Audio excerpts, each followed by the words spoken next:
Big Bitch. I'm Josh. I'm Dylan. I'm Stacy. And I'm Christian. And we're Humor, Haunts, and Homicide.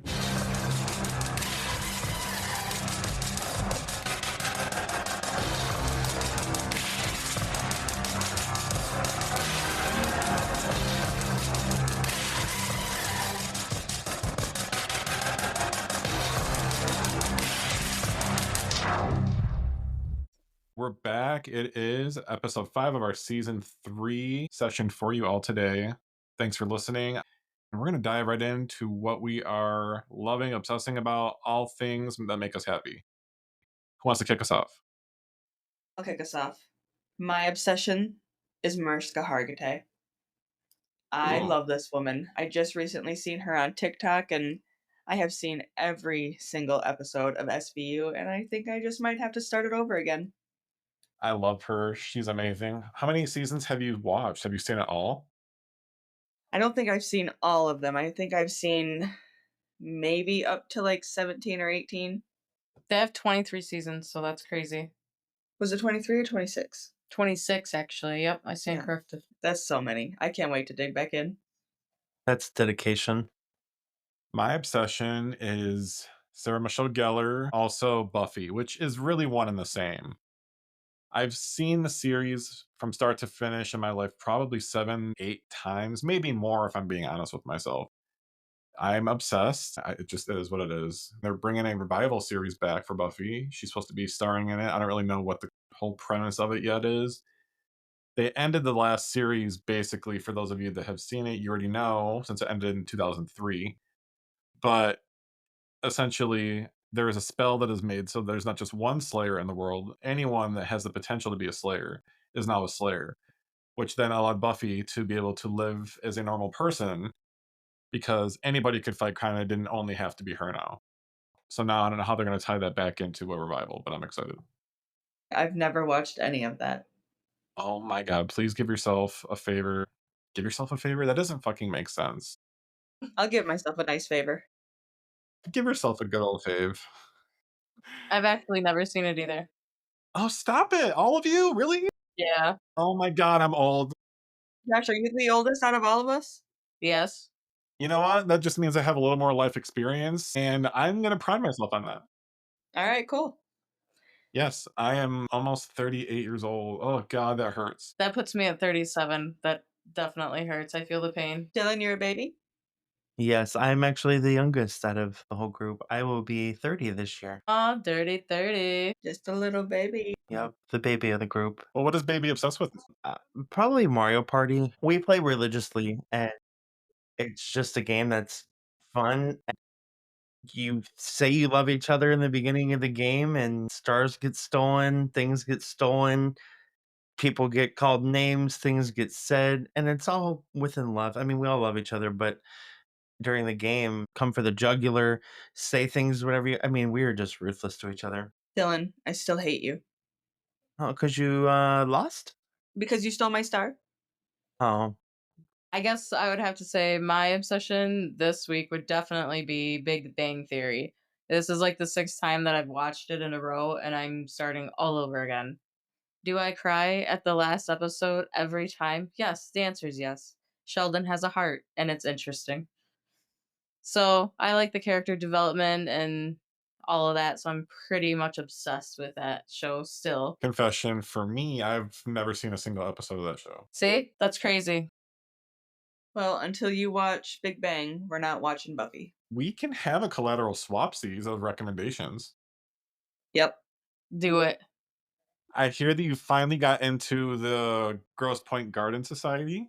We actually did start watching that, yes. We just finished the first episode, like 2-3 days ago? Totally gave me a Desperate Housewives vibe, so I'm enjoying it. Obsessed. We are on episode 5. We are halfway through the season. Tell me, what are your thoughts about being a podcast host, writing stories, ultimately exploring the side of the paranormal maybe you hadn't realized before? What have you learned? What are your thoughts? Well, I can say that it's been a fun ride, and I like the gathering of the stories, though, and actually getting into it and being able to share interesting stories with other individuals who think that they would be interesting, I guess, for the lack of better terminology. I agree. I'm really enjoying hanging out with you guys and doing this every week. I am really enjoying searching up these hauntings and true crime stories. They're so creepy, and my gosh, I cannot wait to tell you guys a couple of mine. I'm super excited. I would say probably for me, learning about everything that's happened in this world of unsolved mysteries and learning other stories that are shared and people that have been murdered in ways that are just unexplainable that you would never think that would ever happen to someone, but it happens all the time and there's a lot more to be told. So I can't wait to hear what everyone's got in store for the rest of the season. Yes, I definitely agree with Dylan, and coming off of like just even by listening to stories that you thought that you knew, and then you guys share some more insights or details, and it's just like, holy crap, did I even know anything about this? It's awesome. I like it. I'm enjoying it. When I tell these stories, I go into it thinking I know something about what I'm writing, or at least because I picked it based on liking it or hearing about it. It intrigued me initially. And then you start diving in, you go, holy shit. Oh, I didn't realize that was going on. Oh, or maybe you even thought you knew something completely and then it was completely wrong. And then maybe you thought you knew a name of somebody that was famous, or maybe you didn't. Or maybe you were like, oh, God, this person was an asshole and I thought they were this great being. I mean, there's so many different story can go. And that's what excites me is you just never really know. What I'm going to bring to you tonight is a little bit, we're going to take it across the globe a little bit. I'm not going to embarrass myself too bad and do this kind of accent from where we're going. However, we're going to Scotland, ladies and gent. I'm excited. All right, well, buckle up. It's going to be a bumpy ride. And I can't wait to be your conductor or your captain this evening. I'm ready. We're going to talk about the Edinburgh Castle, which is a fortress filled with blood and shadows. High above the city of Edinburgh, where the wind howls against the ancient stone and the mist rolls in thick from the North Sea, stands a fortress that has borne witness to over 1,000 years of bloodshed. Edinburgh Castle is more than a historic landmark. It is a scar on Scotland's past, a relic of conquest, betrayal, and war. Built upon the remains of an ancient volcano, this fortress has seen the rise and fall of kings and queens, the slaughter of warriors, the imprisonment of damned. It has been besieged, burned, and rebuilt, each stone in its foundation holding the weight of history and death. But history is not all that lingers within these walls. Those who've entered the castle at night, those who've walked the halls alone, speak of something else, of whispers in the dark, of unseen hands reaching out from the past. Because when so much blood has been spilled in one place, does it ever really fade? Tonight, I want you all to step with me beyond the gates of Edinburgh's castle, into the past, into its hauntings, and to uncover the truth about Scotland's most haunted stronghold. I'm going to describe a whole bunch of history, a lot of bloodshed, and a lot of terror. Jeez. All right, I'm ready. I got my seatbelt on, my pillow ready. Long before Edinburgh Castle became a fortress of kings, the towering cliffs of Castle Rock were home to an ancient Iron Age hill fort. The earliest known settlers lived here as far back as 900 BC, using the natural volcanic rock as a defensive stronghold. But it was in the 2nd century AD that the first written mention of this place appeared. The Romans called it Din Eden, which is actually Dineidyn, the stronghold of Gododin, which is a Celtic tribe that ruled the area. For centuries, this was their last line of defense against invaders, until the Angles, which was a Germanic tribe, stormed the settlement in the 7th century and renamed it Edinburgh. Now, Edinburgh is actually spelled Edinburgh, which is commonly mispronounced as Edinburgh. The GH is actually silent. Fun little fact, locals will actually call it Edinburgh or Edinburgh. So if you're feeling like a little puff in your chest, we're going to call it Edinburgh for the remaining of the episode. Cool. I like it. By the 11th century, the site had become a royal residence with King Malcolm III, better known as Malcolm Canmore, establishing the first castle here. His wife, Queen Margaret, was so revered that her chapel, St. Margaret's Chapel, still stands within the castle walls today. The oldest surviving building in Edinburgh, but not even Margaret's piety could shield the castle from what was to come next. If there is one thing for certain, the war has never really left the walls of the castle. The 13th and the 14th century saw the castles change its different hands repeatedly between the Scots and the English during the Wars of the Scottish Independence. In 1296, King Edward I of England, also known as the Hammer of the Scots, invaded Scotland, capturing the castle and stripping it of its treasures, including the Stone of Destiny, the sacred coronation stone of the Scottish kings. But the Scots would not surrender very easily. In 1314, just days before the famous Battle of Bannockburn, Sir Thomas Randolph, a trusted commander of Robert the Bruce, led a small band of men in one of the most daring military feats in Scottish history. Under the Cove of Night, they scaled the sheer cliffs of Castle Rock using only rope and sheer determination.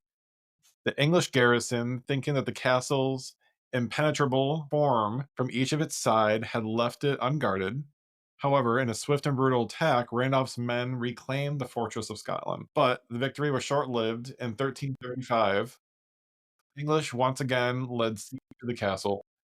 The Scots, refusing to let it fall again, launched a devastating counterattack, reducing much of the stronghold to rubble. And yet, each time the walls were broken, they rebuilt them stronger, higher, more fortified. By the 16th century, the castle became a battleground once again. The Lang siege between the years 1571 and 1573 saw the forces of Queen Elizabeth I of England bombarding the fortress, attempting to overthrow supporters of Mary, Queen of Scots. And for the next 2 years, the defenders inside the castle held on as strong as they could, but starvation and relentless cannon fire finally forced them to surrender. When they emerged, their bodies were broken, their spirits were crushed, and the castle was once again left to ruins. Now we're going to get into the darker side, which is going to include some torture, execution, and we're going to talk about the lost souls of the castle. As a place of power, Edinburgh Castle was also a place of punishment. The dungeons beneath its stone floors held traitors, criminals, and prisoners of war from across the centuries. French soldiers from the Seven Years' War, American revolutionaries, and even pirates from the Caribbean all languished in these dark, rat infested chambers. Some were tortured and others left to rot, and many never were saw from the outside world again. One prisoner, a nameless man, tried to escape by hiding in a wheelbarrow of waste, hoping to be dumped outside the castle walls.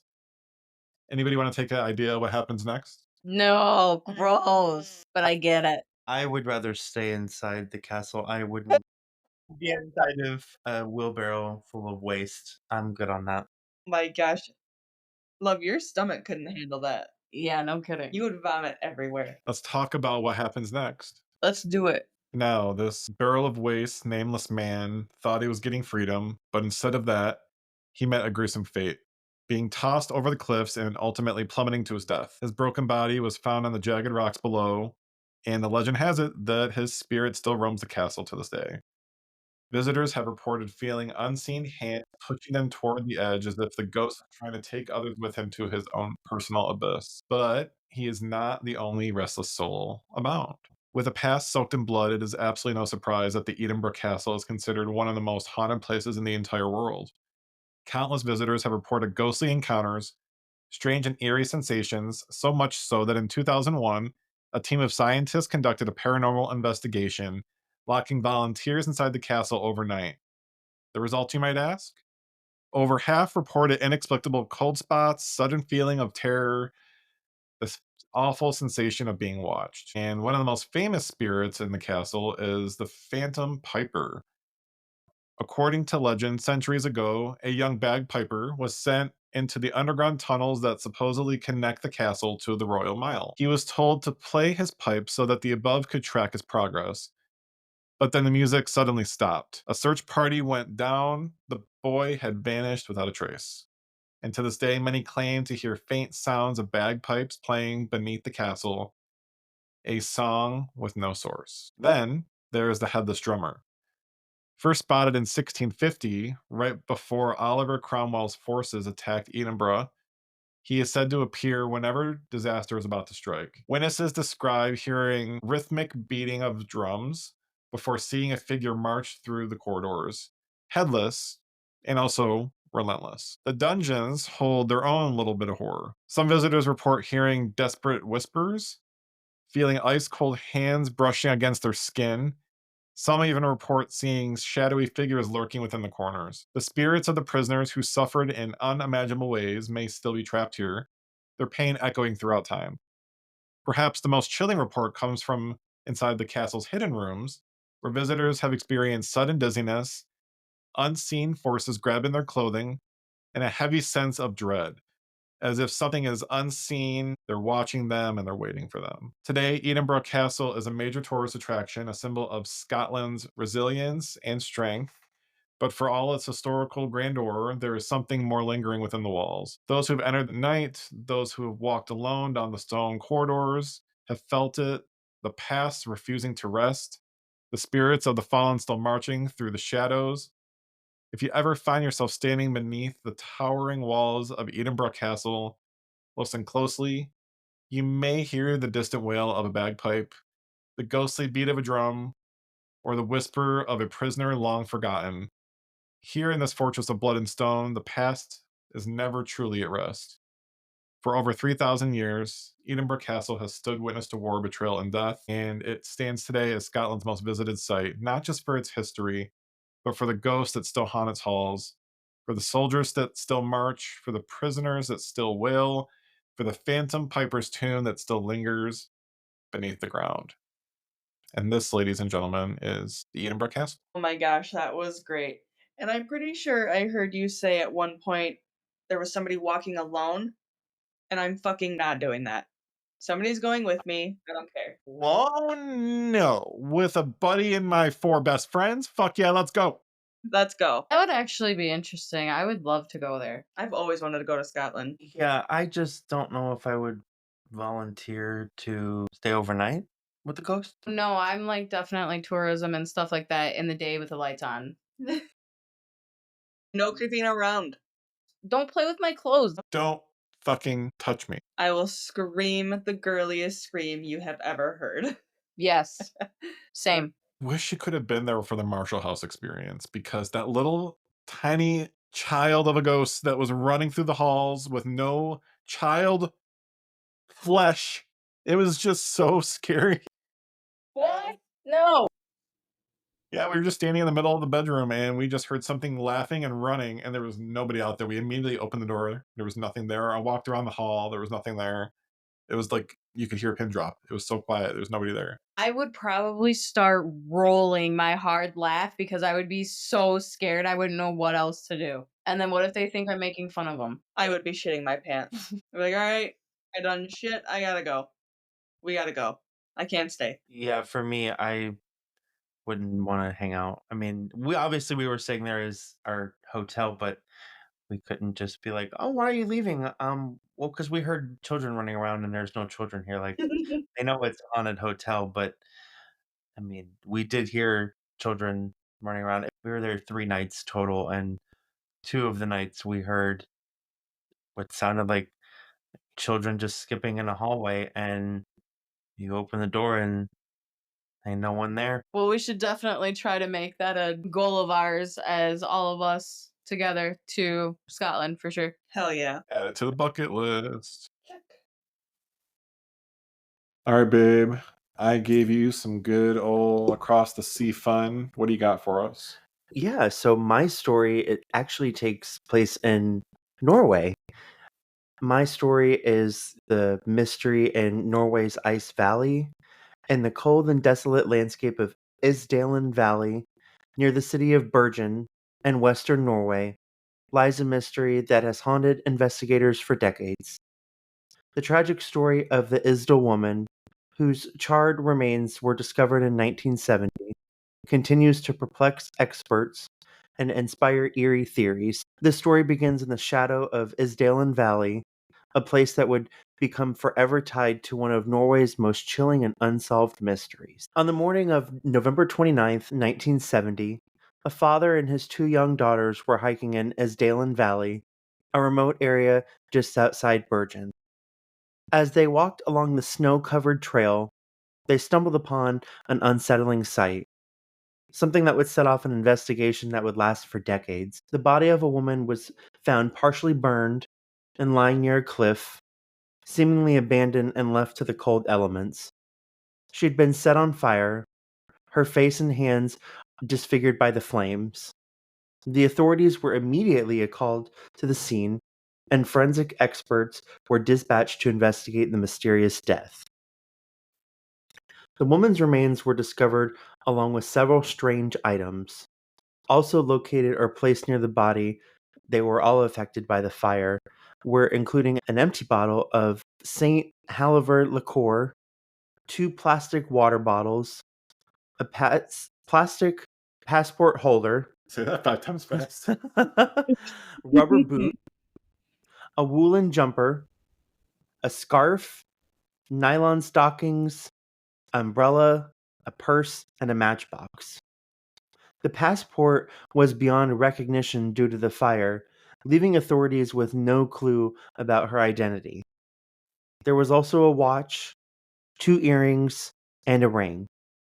Around the body were traces of burned paper, and beneath it was a fur hat, which was later found to have traces of petrol. All identifying marks and labels on those items had been removed or rubbed off. Now, 3 days later, investigators found 2 suitcases belonging to the woman, which had been abandoned at the Bergen railway station. In the lining of one suitcase, police discovered 5 100 Denmark notes, which is the value of $137 in 1970. Among other items, they also found clothing, shoes, wigs, makeup, eczema cream, Belgian and British Swiss coins, maps, timetables, and a pair of non-prescription glasses, sunglasses with partial fingerprints, which matched the woman, cosmetics, and a notepad. To me, it sounds like this person was well prepared for some sort of adventure. I mean, there's a lot of shit found at the scene. Almost like too much. Like, what's happening? What's going on? That's what I thought too. It just seems way too much, almost like it's planted or something just doesn't seem right. Yes, exactly. An autopsy at the Gades Institute concluded that the woman had died from a combination of incapacitation by phenobarbital and poisoning by carbon monoxide. Soot was found in her lungs, indicating she was alive as she was burned, and her neck was bruised, and possibly from a fall or a blow. Analysis of the woman's blood and stomach showed that she had consumed between 50 and 70 Phenomol brand sleeping pills, and found next to her body were 12 sleeping pills. An autopsy was done, and her teeth and her jaw were removed due to her unique dental work, and tissue samples of her organs were also taken. Now, at first, investigators were baffled. The woman's body had been found in a remote location, and there were no witnesses or immediate leads to her identity. She had been burned so badly that her face was unrecognizable, and no one had reported seeing her in the area before. The first clues began to emerge when authorities examined the woman's belongings. Along with a destroyed passport, police discovered receipts for hotel stays in Bergen, Oslo, and other cities, all paid for in cash. She had checked into these hotels under different aliases, suggesting that she had been moving frequently and intentionally hiding her true identity. Police were able to decode the notepad entries and determined that they indicated dates and places the woman had visited. As a result, based on the handwritten check-in forms, police determined that the woman had traveled around Norway and Europe with at least 8 fake passport and aliases. What kind of Jason Bourne shit are we talking about here? I know, what is. I'm so confused. Just when I think I know what the fuck you're about to tell me, I'm like, whoa, what? Right.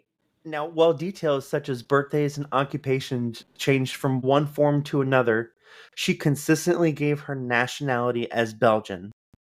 The forms were filled out in either German or French. The police also found traces of an unusual chemical residue on her clothes, hinting that she may have been poisoned before the fire was set. Some speculated that she had been murdered, perhaps a part of a secret operation. Now, in January of 1971, a crucial piece of evidence had surfaced, a series of cryptic writings that appeared to be in the woman's handwriting. These messages were found among her belongings, and they seemed to be personal notes, written in a mix of languages, and some portions appeared to be in code. One particularly eerie message read, "Don't trust anyone.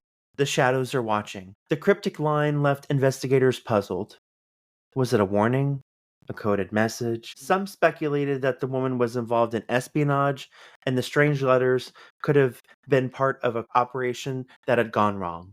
You asked, was it a coded message? Was it a warning? I'm asking, was it cocaine? Was it Molly? Like, what the fuck is this person on? Well, a whole crap load of everything. It sounds like she sounds super tired. If she has that much sleeping pills in her system, she was clearly poisoned. Holy shit. Now, the possibility that the woman was a spy or a victim of a botched intelligence operation seemed to grow stronger with each new lead. Now, as the investigations into the Isdal Woman death continued, the police uncovered further unsettling evidence. The woman's clothing had been found to be of foreign origin, and that the brands on her garments didn't seem to be available in Norway at the time. Moreover, some witnesses reported seeing her in the company of various men during her travels, some of whom appeared to be diplomats or intelligence agents. One hotel clerk in Bergen claimed to have seen the woman in the company of men who spoke languages he didn't recognize. Could they have been foreign agents? Was the woman part of an international espionage network? The questions only multiplied as cryptic evidence came to light. Now, authorities also discovered that the Isdal Woman had stayed in a number of hotels across Europe under various names. These discoveries pointed to a life of secrecy, and becoming increasingly clear that the woman had been living under false identities. Now, with the advancement of forensic technology, the case was reopened in the 2000s, particularly focusing on the new DNA evidence. In 2006, experts exhumed the Isdal woman's remains and extracted new DNA samples. The analysis revealed that she likely came from Central Europe, possibly Switzerland or Germany, and this revelation added more weight to the theory that she could have been a foreign agent or involved in an international intelligence work. Despite the renewed efforts, the Isdal woman's true identity has never been conclusively determined. As of today, the case still remains unsolved. The mystery continues to intrigue both amateur sleuths and professional investigators alike. Now, the Isdal woman's death remains one of the most perplexing, unsolved mysteries in Norway's history. The evidence points to a secretive, mysterious life filled with travel, deception, and intrigue. Whether she was a spy or a victim of organized crime or something else completely entirely, the case of the Isdal woman continues to fascinate and haunt those who seek the truth. What really happened in the Isdalen Valley in 1970?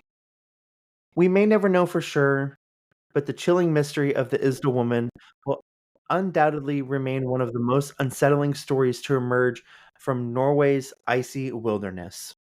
That story had me feeling all kinds of feels. I thought, this poor woman, all this shit is all over the place. Holy shit, there's all this shit all over the place because she's a fucking spy. And holy shit, we don't know what the hell her mission was, who killed her, why they killed her, and it's unsolved. Anyone else? And they don't even know her nationality. All of that is so crazy. I would not want to be poisoned. That seems like a horrible way to go. And Dylan, I know you don't watch it, you don't like it, but us three know the story of Joffrey. I love that scene. I loved when he died. Wow. For a second, I had to think about what you were talking about, and then it just clicked. Yes, Mr. Joffrey, love to see you get poisoned. I don't think it's all like that, but I mean, I don't know. Well, I've never no, been no. poisoned, so. But I just heard poison, and that's where my brain went. She just had a bunch of stuff in her system. That's just crazy to me. Mm-hmm. What would be your least favorite way to die? Drowning. Drowning. I don't know. Being burned alive really doesn't seem like the right way to do it. Yeah, that would definitely suck for sure. I just feel like with all of the craziness that's going on with your body, all of those sensations, like your mind's just gonna fry immediately. I think drowning it takes a minute. I think I don't know. I haven't. It's worth a Google to see which is faster, I guess, but I'm not really gonna Google that on my Google. Yeah, no, but kind of FBI agents will be storming your property in 2.5. Yeah, no kidding. Oh, that's funny. Well, that's an awesome story. What made you want to do that one? I just wanted to do something that was overseas and that was in Europe. I've always wanted to go to Norway, and realizing the things that have happened in other countries, something that happened in the 1970s that still has not been resolved with new technology and new science that can be tested with DNA. It's just mind-boggling that the story hasn't been resolved. Yeah, I think that was the biggest surprise of it all is that it was just never solved. And all of this stuff, it's just what in the Carmen San Diego is going on over here. In the Carmen San Diego. Isn't that how the song went? Where in the world is Carmen San Diego? It's in my head now. Oh, you're welcome. All right, the show sources for my Edinburgh Castle. I have several. I'll just talk about the first three. I got the Historic Environmental Scotland article, the Tabraham Chris Edinburgh Castles article, and the Scotman, the Haunting History of Edinburgh Castle article assessed in 2024, and more in the podcast show notes. And my show notes sources are the Isdal Woman from Wikipedia, the Major Breakthrough article from BBC News, and the Isdal Woman, the True Crime Database Norwegian Mystery. So that wraps up episode 5. Audience members, we'd love to hear from you. Comments on what you're enjoying so far, seeing as how we're halfway through our episodes. We'd love to hear what you guys think, how you are feeling about each episode. What can we give you more of? What do you want less of, even? Let us know. Dylan, that story was amazing. Definitely emphasizes on mysteries and how they never sleep. And neither do we. Bye, bitches.